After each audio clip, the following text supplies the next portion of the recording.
What's up, Restoration Youth fam? It is your friendly neighborhood youth pastor, James. If you're jumping in on this video cold, you don't know who the heck I am. My name is James. I'm the assistant pastor and youth director at Restoration Presbyterian Church. And this is session 3 of our COVID-19 session since we can't meet for Sunday nights for youth group right now.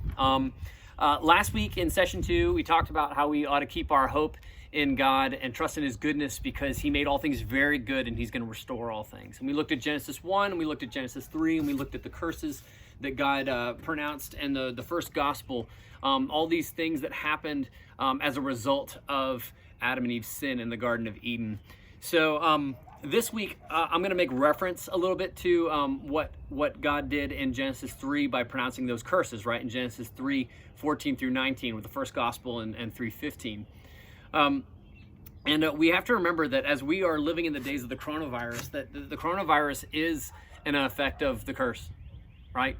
Death came into the world because of Adam's sin, and the coronavirus is an agent of death right now. And so we have to remember where these things came from.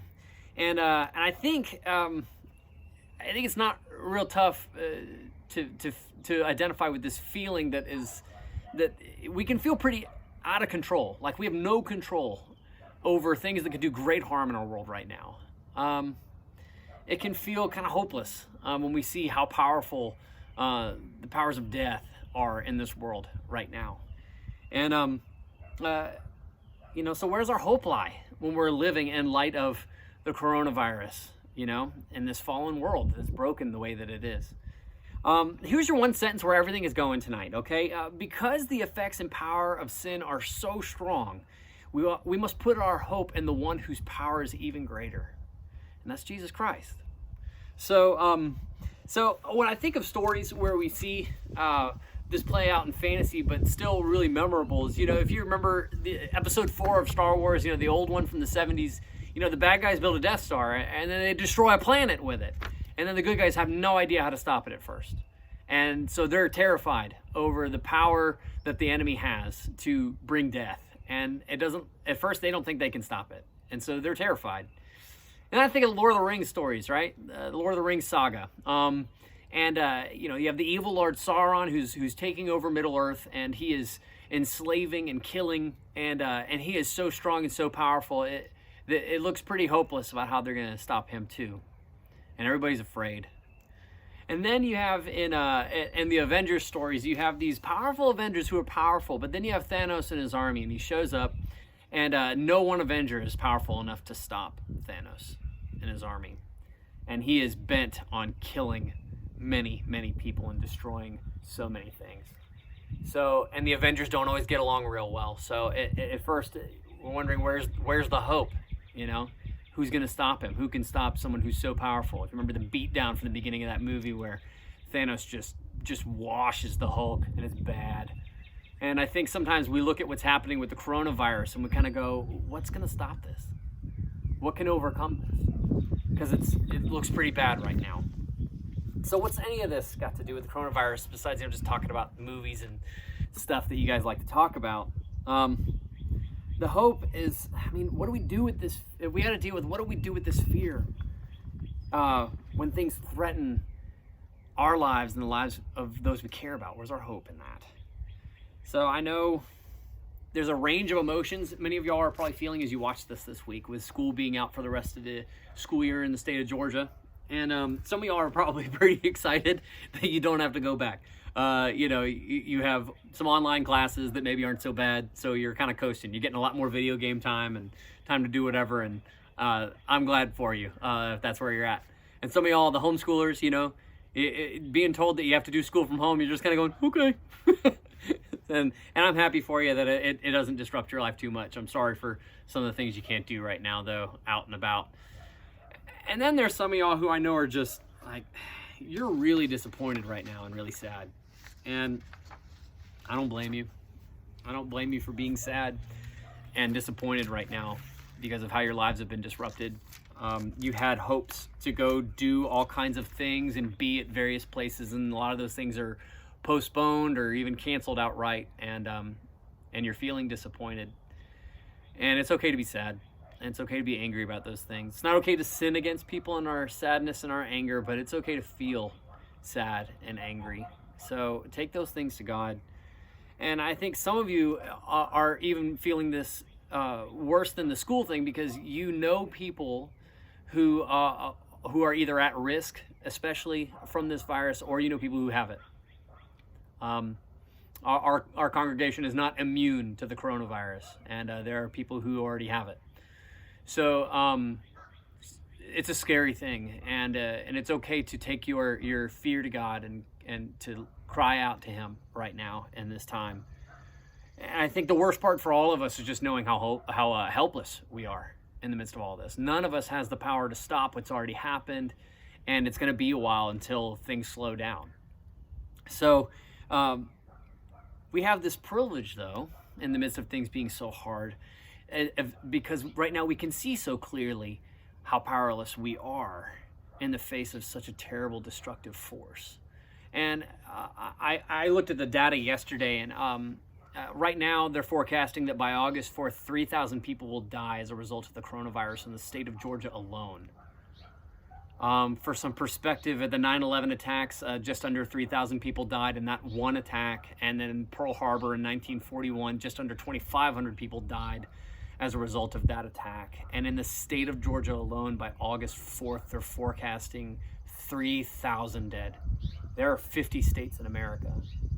Not all of them had as many people as Georgia, but this is bad. It's a hard time. It's scary. So why do I use the word privilege? That we have the opportunity to see our powerlessness. It's a privilege because we don't have to operate in the area of like, well, maybe mankind is, maybe we're not strong enough, we'll see. Like, we're seeing it. Like, it's not hypothetical. Like, we're living it. We're experiencing it. And because of that, it's really checking where we put our hope right now.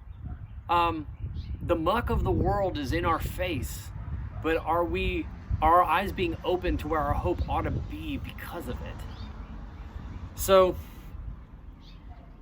we are privileged to see that it's not a theory that mankind is powerless to stop the power of sin and death in this world. And it's a privilege because this is going to help us focus where our hope ought to be, where our hope must be. So in this story, Jesus heals a man who's born blind in John 9, right? And in John 9, the rest of the chapter goes on where Jesus walks by this man and he spits in the mud and he puts this mud on the man's face, and he tells the man to go wash, and he goes and he washes, and his sight is restored miraculously. And then the Pharisees, who are against Jesus because he is disrupting this empty worship that had become the main thing. For if you were a religious person, you worshiped like the Pharisees worshiped. And it was all tradition and outward works, but it wasn't trust in God. And Jesus is forcing people to see that they have got to trust in God alone. And so they're asking this blind man how this happened. The blind man says, I don't know, you tell me. I was blind before, but now I see. And they don't believe him at first that he was really blind, so they call in his parents. His parents are like, yeah, he was born blind, and now he sees. So he just says, look, I don't know, except I was blind and now I see. And they get mad at him because they see him proclaiming that Jesus had the power to heal him and do miracles. So Jesus meets him later because when he was blind, he didn't show his face. Jesus didn't show his face to the man. And when he sees Jesus' face and he realizes that Jesus is the one who has opened his eyes, he worships Jesus and he believes in Jesus. Because you see, Jesus didn't just restore the man's physical sight. He restored the sight of his heart to open his spiritual eyes to see what his greatest need was, which was for a Savior, which was for God himself to restore him and heal him. So this story might seem kind of out there. What does this have to do? Did the coronavirus happen because of our sin or someone else's sin? Well, it happened ultimately because of Adam's sin, but is it because of anything you did or your parents did that maybe they have this virus or maybe you're afraid of it? It's because God's going to show his power through it.